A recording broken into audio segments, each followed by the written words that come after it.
Hello and welcome to the shop.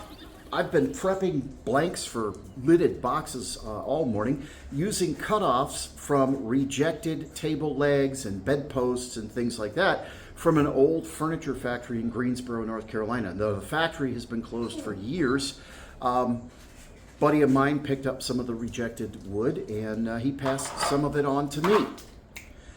Here's a piece of cherry. This was the top of a table leg or a newel post, I'm not real sure, but it's about the perfect size for a project I've had in mind for a while. We're going to try and make a spherical box, so stick around and let's see how it turns out. So we got just a little under 4 inches wide here, and this part here is about 4.5 inches, which gives plenty of room to split it, to make our box, to make our joint, and then we will turn it around, turn it spherical from there. One thing to note is, I'm not sure if you can see it on camera or not, but this was actually a glued up piece that was then used to turn table leg, which is probably why it was rejected.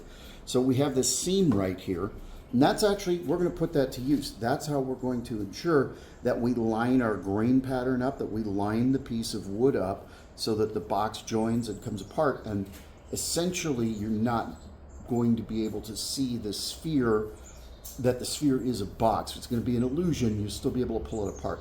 Now, that being said, pulling a sphere-shaped box open is not going to be easy. That's because the shape naturally wants to shred your fingers around it, push your fingers away, so it's going to be hard to get a hold of it. So once I've done the jam, turned it to a sphere, I'll still have a tenon on the bottom half of the box. I'm going to take the lid off once it's finished, set it aside, and we're actually going to relieve the recess in the base a little bit so that that lid comes on and off a little bit easier in order to be able to open and close the box effectively. This is tricky. This is going to be very tricky because then I have to be able to put it back together again to finish the spherical shape, taking the tenon off the bottom. So we'll probably do either a paper towel jam on the mortise and tenon joint, or we may tape it with painter's tape, with the understanding that we're going to turn a lot of that tape away. It's going to be tricky, but we'll figure it out. We'll make it work. So first thing we need to do is divide it. This is exactly 4.5 inches wide. 2 1/4 is going to be our center section. So we're going to go ahead and split this into our top and bottom, putting a tenon on this side, and 2.5 inches. I've got a 1/2 inch width to work with, which is more than enough. It should be more than enough. My parting tool is a 1/4 inch parting tool, so I can go one parting tool width on either side to form my tenon, and then I have a narrower parting tool that I can use to part what will be the lid from the base.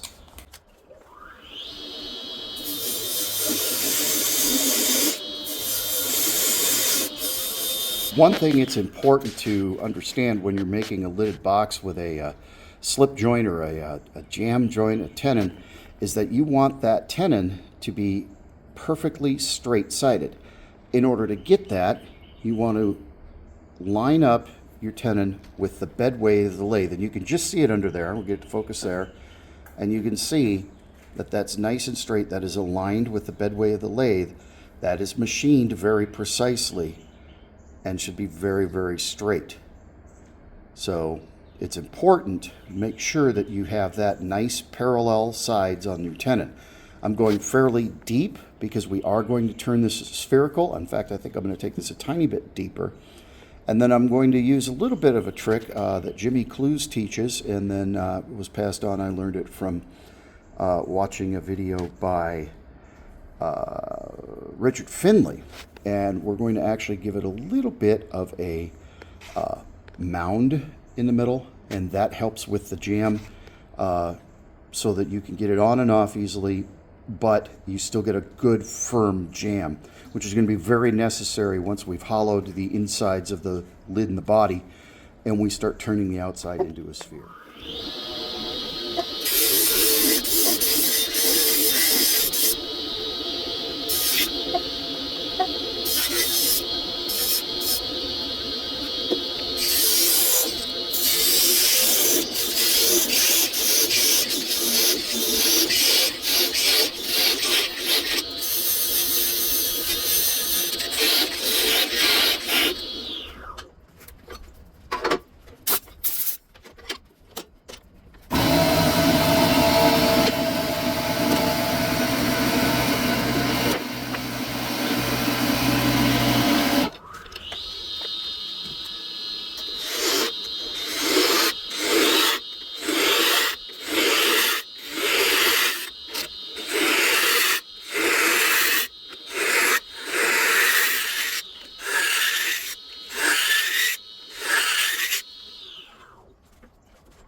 right, it's time to sand that.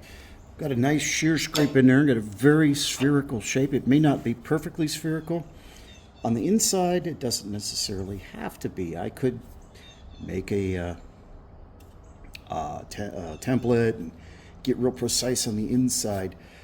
This is a lot of this is experiment, but it's up to you whether you want to be that precise or not. I don't think for the sake of this project, precision is necessarily what I need as much as just developing a process to make the piece.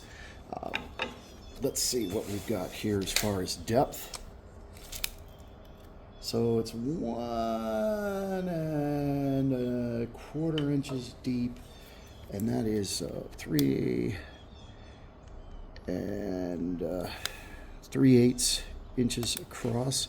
We could probably take it a hair deeper. I'm pretty happy with the shape. I think I will take it a little bit deeper. I'm getting some really, really good results with this 3/4 inch scraper. So I'll take it deeper, but I'm trying to keep a spherical shape on the inside. Notice I'm not messing with the outside. We're going to do that more of a little bit more precisely. But we'll take it at just a hair deeper, and I can kind of feel where it shallows right in here. So we'll take it a little bit deeper, get it a little closer to a true spherical shape on the inside. But I'm really, really happy with the finish I'm getting off of this scraper. It is extremely, extremely clean. There is no tear out, and I definitely don't want to interfere with that great finish off the tool.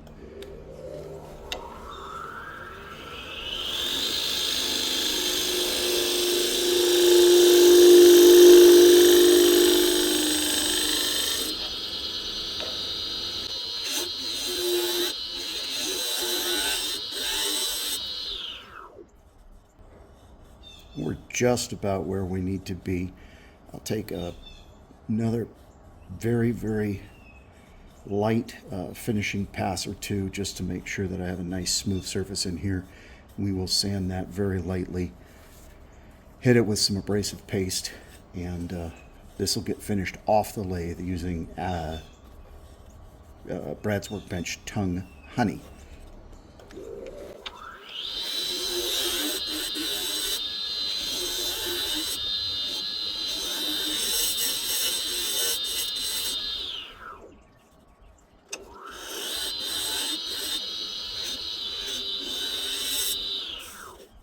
I think we're going to call that good.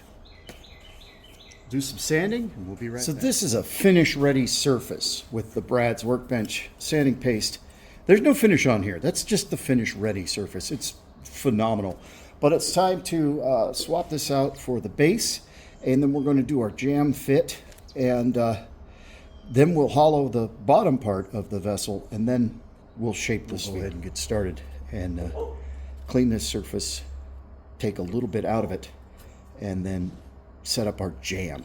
The jam is absolutely essential. We're going to shape the outside of our sphere before we hollow the body. That way we have the bulk of the wood here to support the jam. So the last part of what we'll do is taking the tenon off the bottom of the sphere. That's going to be tricky, but I have an idea.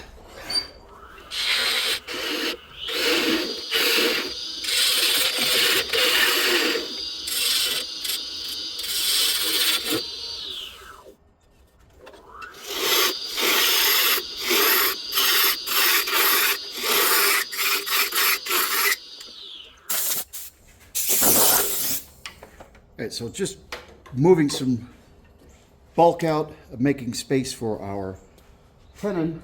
This is a fairly deep tenon. We want to have a lot of support for our jam, so first of all, we need to make sure that we are deep enough to accommodate that tenon. We are. We'll take it down a little tiny bit more, but we're about where we need to be. So we're going to measure this width right here.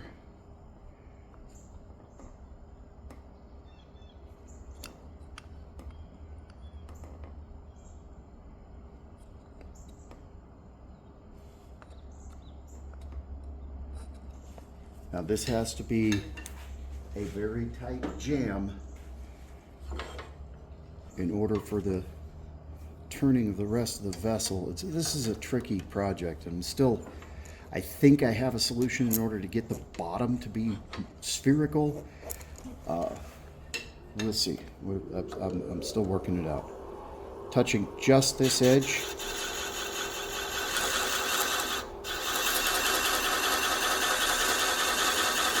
There we go. So there's our line. We're going to sneak up to that so that we have a good tight jam fit. We'll take a little bit more depth here, just so that we make sure that the tenon is clear and that joint is as tight as possible.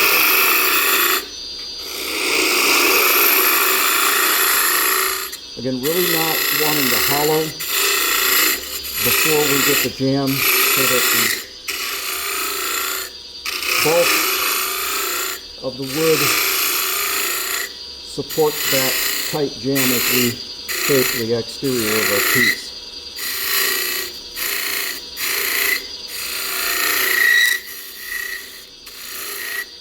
One major limitation that we have here is that we can't turn the sphere spooling until we hollow the body. So we're going to have to get spherical, but we can't actually turn the sphere in its entirety until we get this set up and do the jam. So this may be sphere-ish. But like I said, I'm working out some thoughts on how to actually hold the bottom half of the sphere. If I had a vacuum chuck, I think that's the way we would do it. I do not have a vacuum chuck, so we're going to have to be creative. Coming in with straight walls, I'm sighting down the shaft of the tool. I need to raise my tool rest just a hair. I'm sighting down the shaft of the tool and making sure that it's aligned with the bedway of the lathe. And that's how I make sure that I have parallel sides.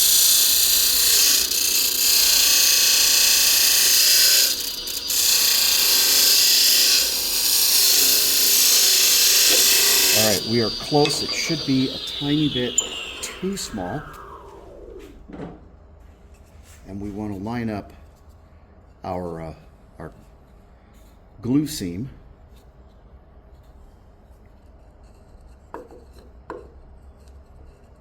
Should be right there and there. Okay. So yep, we're a tiny bit too small, as we would like to be. And there's the glue seam, you can see. Okay, so now we're going to sneak out to that diameter.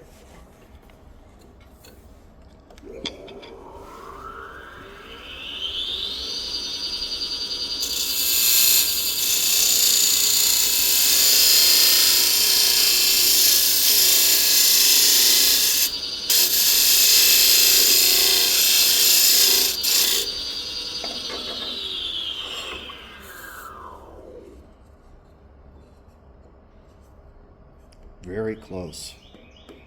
Very, very close.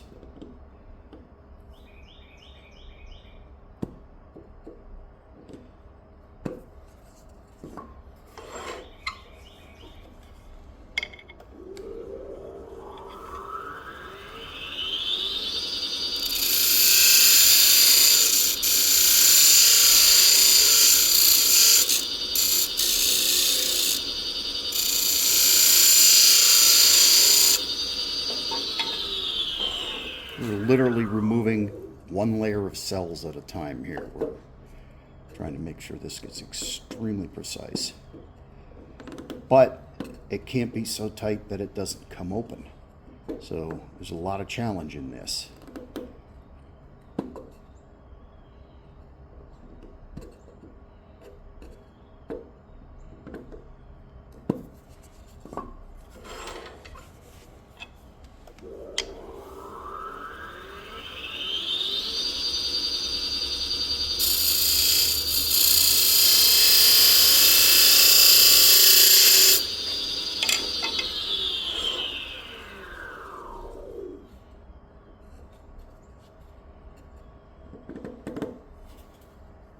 Closer.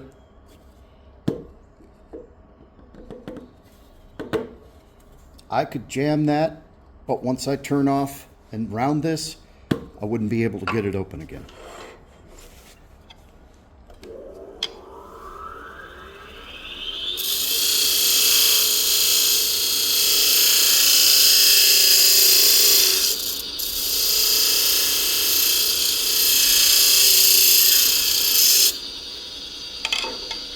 That was intentional, but it might help us.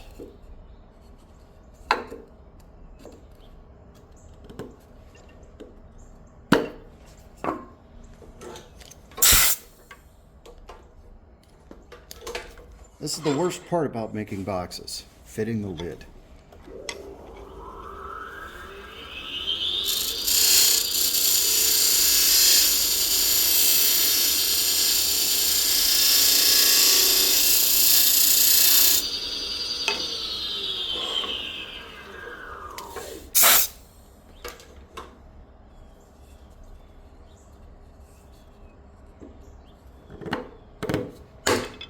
Boom! I like that fit. That's good. That is a good jam. Absolutely. Okay, make sure we're lined up here. That actually, I'm not going to mess with that. That's going to be the final fit. Beautiful. We'll bring tailstock up and we'll get spherical. All right, so coming in, we cut this and our ends are just about precise as far as this being the center line of our sphere. So we're going to become spherical. Obviously, we can't lose the tenon at the bottom yet, but we can start to get our shape and get it down to where the chuck is at, where we still maintain a shoulder, but we can start to shape it the way it needs to be. So we just got to start cutting a sphere. So there's so many methods for spheres. So we've got our halves here right at 2 inches, and we can then again at 1 inch draw lines, and then we can 45.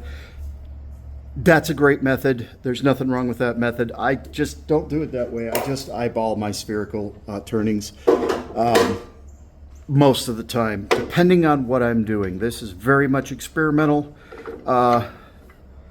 and although it be very spherical, it may not be precise. We'll see. We'll just make it. Let's make it round. Let's just get it done.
Some very, very precise cutting.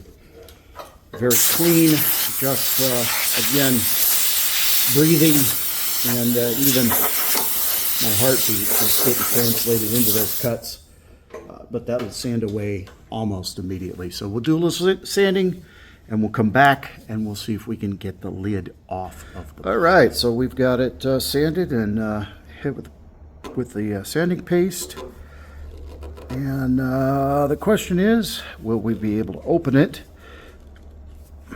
Again, because it's spherical, it makes it very, very hard, and that was a very good jam.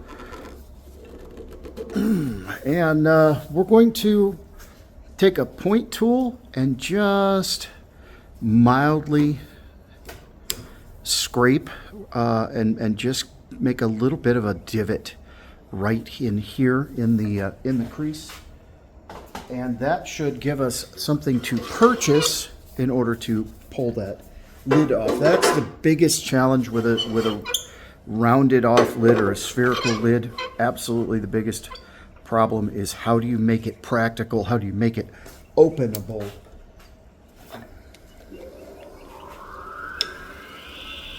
Come in here with our point tool.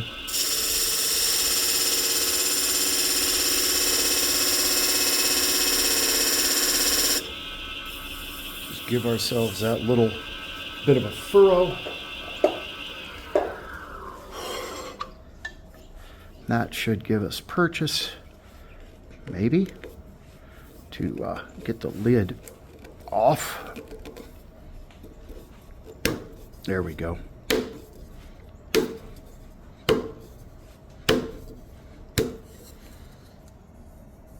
Now, you can't see it on camera, but I can feel that we're very much spherically shaped inside. We have consistent wall thickness. It gets a little bit thick right around here where we have a kind of a bit of an egg shape. That's not terrible. Again, this is not necessarily meant to be precise. You can do precision spheres, absolutely. Not the goal here. But there's a couple of things that this tells me. First of all, wall consistency, very good, which lets me know that there's room, and I could hollow this. I could turn this down more if I wanted to be more precise. I have 3/8 of an inch of wood to deal with, so I could definitely get that in there and get it a little bit more precise if I wanted to. Again, not really the point of this project. Sometime in the future, I may make a precise sphere. What I'm going to do is jam this again. That's a really good fit, and we're going to make that a little bit deeper, and then we'll give it a little bit of burnishing with some sandpaper.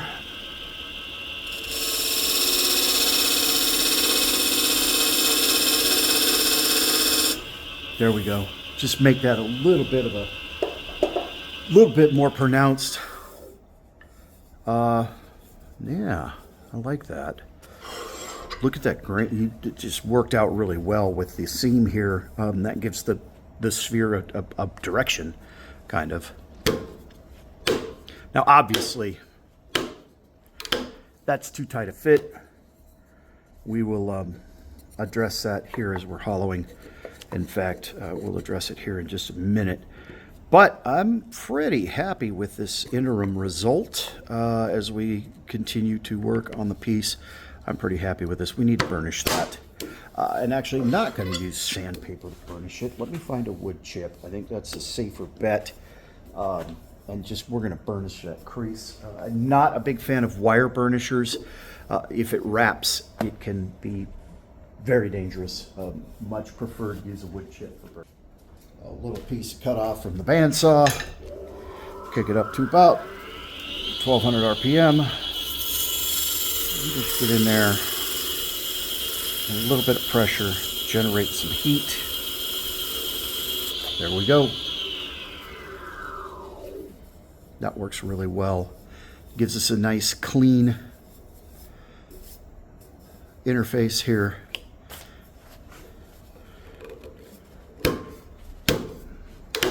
And again, we'll work on that. We'll loosen that up and make that fit a little better. So I'm going to move the camera so you can see the hollowing and kind of that process where we make our joint a little friendlier for the user. But so far, I'm pretty happy.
Well, and that did it. I overshot that. I lost track of what I was doing, overshot that.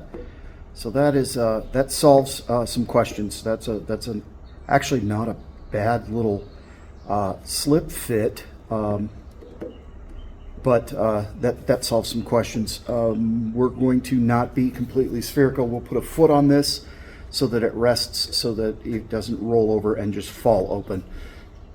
Lesson learned. I was more worried about getting that smooth spherical shape in there and wasn't paying attention. Not the end of the world. Still a beautiful piece, and still certainly something that somebody at a craft fair might really enjoy. And let me talk to you about something that I like to point out, is that wood turners want that click fit, right? They want that nice tight pop. Customers want to be able to get in and out of their piece. So this again is there's actually, I'm not sure if you can hear it, but there's actually a vacuum. That's a good slip fit. It's not a jam, and that's okay. Again, for the sake of a customer who wants to be able to get into and out of their piece. This was more an exercise in, can I make it? Can I get it to this shape? Is this doable? It's absolutely doable. And I can see where if I was paying attention, I got a little distracted. I haven't had my breakfast yet and I'm hungry. I got a little distracted. If I was paying attention and was able to maintain that pop fit, this would absolutely be a ball that you could roll around and then open.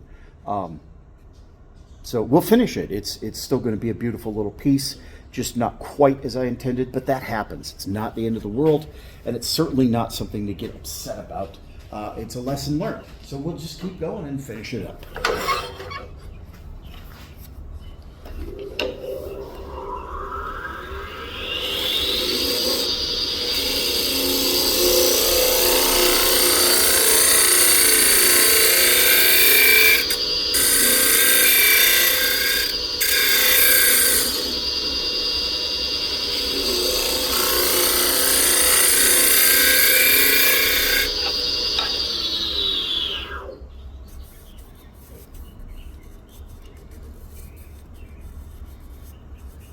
I'm going to use a scraper that I made out of a different scraper. I kind of get this angle, and I want to get this edge right here. It's just a little negative rate scraper. Just get this area right here.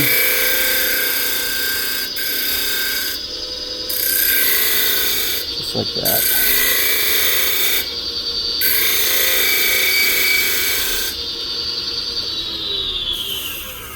There we go, got that little tool mark out. And we're going to go to a 1/2 inch scraper. and just refine right along here.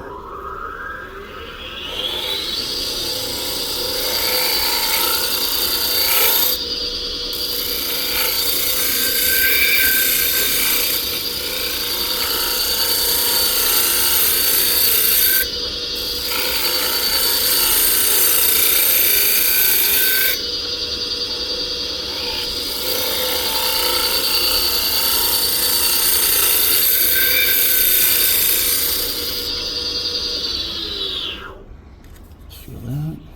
Okay.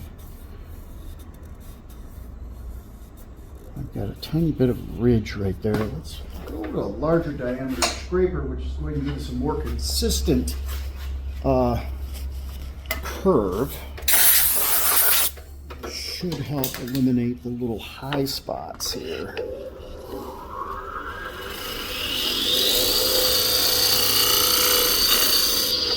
And of course, the camera's in the way. All right, we've got you backed up.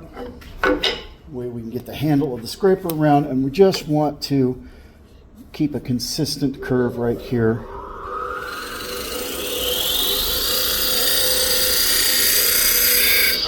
Almost just locking the scraper down and using my hand as a fulcrum pivot.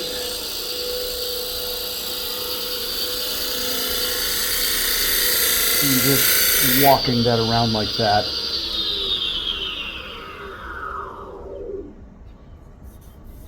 Nice. That's a good curve. Little bit of a shoulder right here.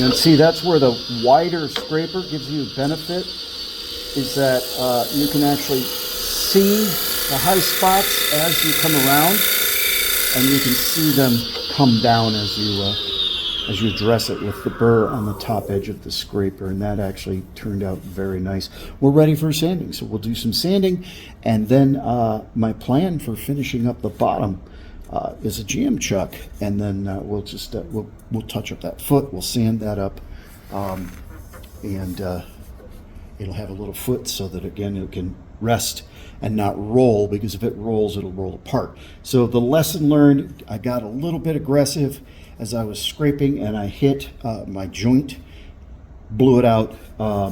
So just be aware when you're doing that. I was getting excited about how clean that was coming out, and I forgot what I was doing and scraped that joint and made it too loose for the jam. Not too loose for a good lidded box that a customer will love, but I did mess up the jam. So we'll finish cleaning this up. A little bit of work on the edge here, and we'll sand it up.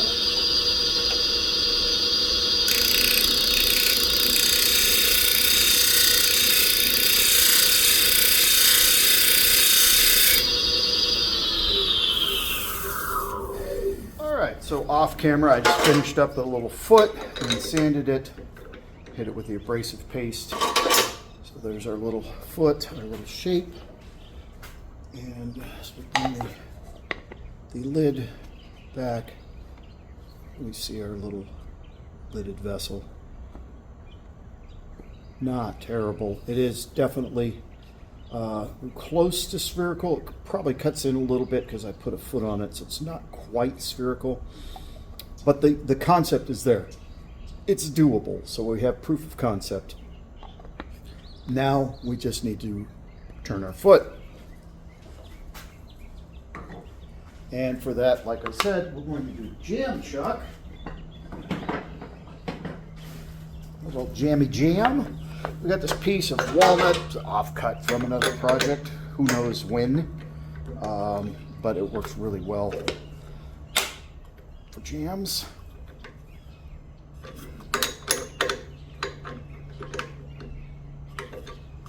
You can see I've used it before. We're just going to give ourselves a diameter here.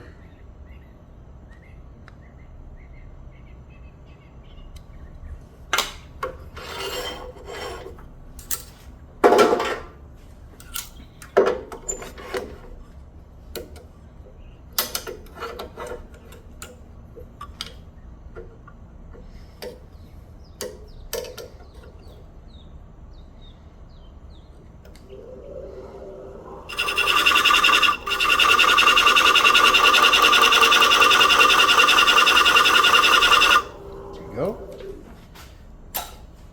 Come in with a parting tool and creep up on that line.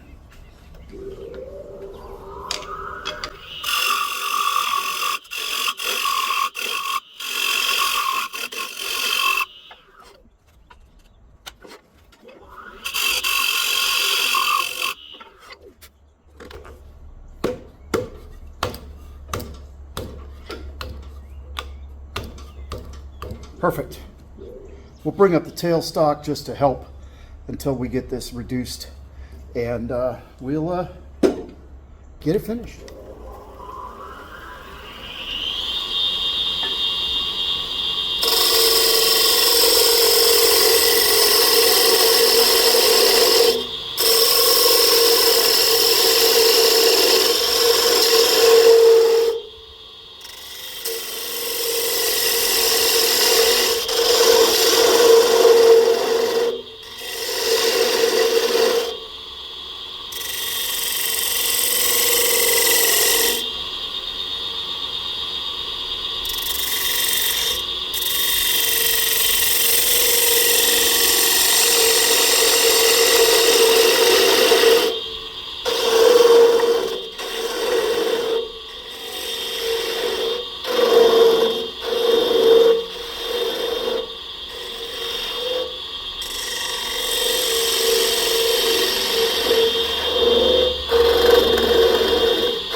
It's that simple. Now, were we to finish the sphere, this is how we would hold this as well. And we would just turn away the rest of the sphere. That tailed, which is okay. Not upset about that at all. Like I said, that's a learning experience. We'll chalk that up to learning and continue and finish the piece. Do a little sanding. I'll show it to you when it's complete. Well, this was actually quite an enjoyable piece to turn. I'm not in the least bit upset that my initial intent, which would be to have a snap fit spherical box that you could roll around and play with and then open, that failed. I'm okay with that, simply because this was a learning experience and this was an experiment. So it's not the end of the world that it didn't quite work out. That being said, the value in this piece is how much I learned doing it, and learned mistakes that won't be repeated when I make it the next time.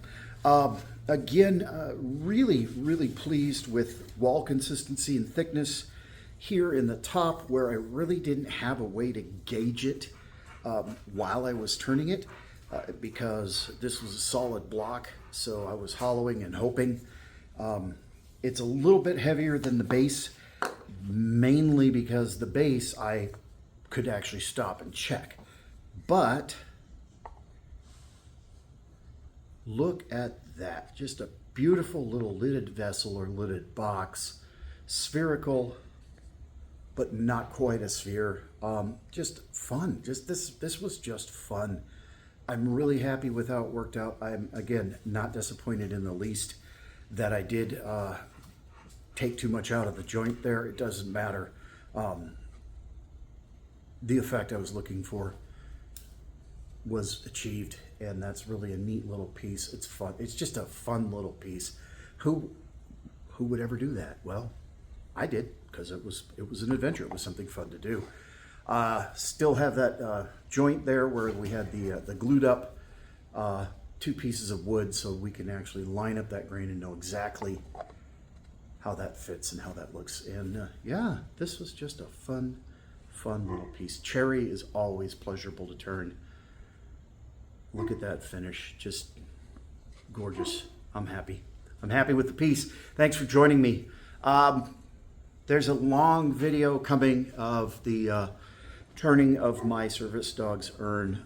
That's going to take a little extra time to edit. I actually filmed that last week, 2 weeks ago, and still working on editing it, but I'm going to get this one out to you. You'll see this before you see the bigger video, the longer video with the urn. But we're going to try to get a few more videos in the can and into the pipeline and start feeding you guys some more content here on the YouTube channel. I really appreciate you joining me. Please hit the like button and the subscribe button. It helps me out. And if we get enough subscribers and enough of you go back and watch my videos, I might even be able to make a little money doing this, which wouldn't be a bad thing. So there you have it. Remember, just one more pass means put the bowl gouge down.